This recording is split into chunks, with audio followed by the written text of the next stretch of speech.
自身免疫系統疾病包括係有邊一啲啦？潰瘍性嘅腸炎啦，攻擊我哋嘅皮膚或者攻擊我哋嘅腎臟、心臟啦。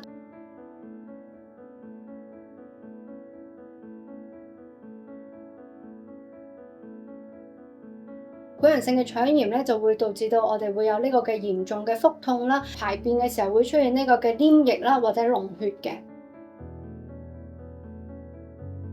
就係攻擊我哋嘅腦部嘅細胞，咁而導致到咧我哋嘅眼簾咧下垂啦，甚至乎吞嚥會出現呢一個困難嘅。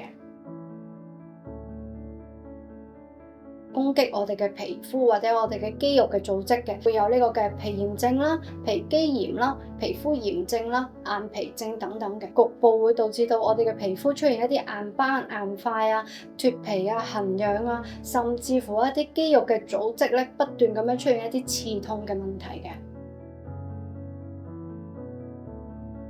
咁免疫系統咧會攻擊好多我哋唔同嘅管道嘅，包括係我哋嘅心血管，佢會攻擊我哋嘅心臟啦，攻擊我哋嘅血管，攻擊我哋嘅腎臟啦，導致到我哋會有呢個嘅蛋白尿啦，去小便嘅時候會有泡啦，亦都會有機會咧佢攻擊個尿管，令到我哋嘅腎發炎啦，咁啊出現一個血尿啦。